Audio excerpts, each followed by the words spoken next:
Hi everyone, welcome to my channel. In this tutorial video, I'm gonna guide you how you can auto-save photos from Messenger. For that, you will need to install and update your Messenger from the Play Store. And then, after that, you will need to open your Messenger app. Once you open the Messenger app, on the top left corner, you can see the three-line icon. Just tap on it. Then you can see the setting icon on the top right. Just tap on it. Then you'll be guided to this page where you can see a bunch of options. Just you'll need to tap on photos and media.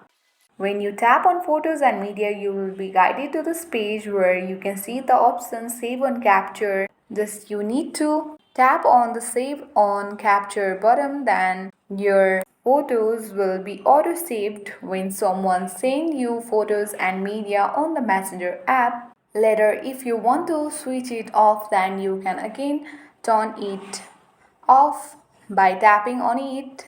But now let's turn on it.